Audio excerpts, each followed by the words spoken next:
রক্তে রাঙা প্রবাসীর ঘর, চাচার হাতে প্রাণ গেল বাবুর। স্বামীকে হারিয়ে 1 বছরের সন্তান নিয়ে দিশেহারা স্ত্রী। 15 দিনের সুখ, তারপর মৃত্যু। 15 দিন আগে বিদেশ থেকে দেশে ফেরা বাবুর গাজীর ঘরে তখন ফিরছিল আনন্দের রেশ।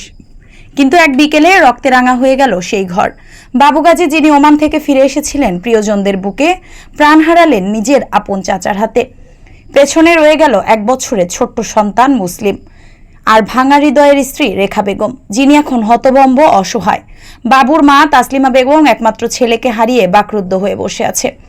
ঘটনা শুরু টাকা পয়সার হিসাব নিয়ে। স্থানীয়রা জানান, বাবু তার চাচা হাসান গাজীর মাধ্যমে 2,45,000 টাকা দিয়ে ওমানে যান। দেশে ফেরার পর চাচা 50,000 টাকা দাবি করেন। কথার লড়াই একসময় রূপ নেয় রক্তাক্ত সংঘর্ষে। হাসান গাজী তার ছেলে শাকিল ও আরেক ছেলেকে নিয়ে দেশীয় অস্ত্র হাতে বাবুর ওপর ঝাঁপিয়ে পড়েন। বাবুকে বাঁচাতে এগিয়ে আসেন তার বাবা রওশন গাজী ও ভাই ইমরান হোসেন, কিন্তু তাদেরও থামাতে পারেনি হামলাকারীদের ক্রোধ। রওশন গুরুতর আহত হয়ে এখনও হাসপাতালের শয্যায়, আর ইমরানকে পাঠানো হয় ঢাকা মেডিকেলে জীবন মৃত্যুর লড়াইয়ে। হঠাৎ গ্রামে ছুটে আসে মানুষ। আহতদের উদ্ধার করে নিয়ে যাওয়া হয় চাঁদপুর সদর হাসপাতালে। পুলিশ এসে শাকিলকে মুন্সিরহাট এলাকা থেকে ধরে আনে, ক্ষুব্ধ জনতার হাত থেকে রক্ষা করে। পরে সেনাবাহিনী এসে হাসান গাজী, তার ছেলে শাকিল ও স্ত্রী সুমাইয়াকে আটক করে থানায় নিয়ে যায়। এদিকে ক্ষিপ্ত গ্রামবাসী ভেঙে ফেলে হাসান গাজীর বসতঘর, যেন ক্ষোভের আগুনে পুড়ে ছাই হলো তার আস্তানা। মঙ্গলবার বিকেলে বাবু গাজীর মরদেহ ময়নাতদন্ত শেষে পারিবারিক কবরস্থানে দাফন করা হয়। সেই মুহূর্তে গ্রামের আকাশ যেন আরো ভারী হয়ে উঠেছিল। কান্নার শব্দ আর বিদায়ের নিস্তব্ধতা, সব মিলে আধারে চাদর ঢেকে গেল গাজীবাড়ি। এখন সেখানে কেবল শোক, শূন্যতা আর অজস্র প্রশ্ন।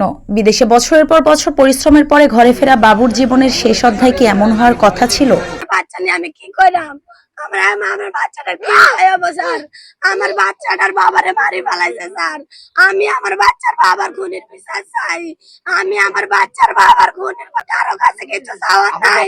ওরা আপন চাচা, স্বাস্থ্য ভাই, 2 জন স্বাস্থ্য ভাইয়ের বউ, 7 জন মিলে আমি ওদের ফাঁসির বিচার চাই।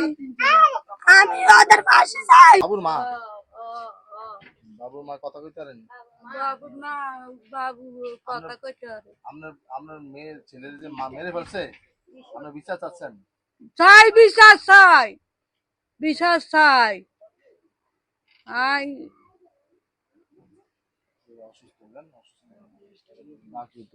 আমার নাতিন জামাই, আমার নাতিন জামাই রেদিন মারিয়ে গেছে তার চাচা।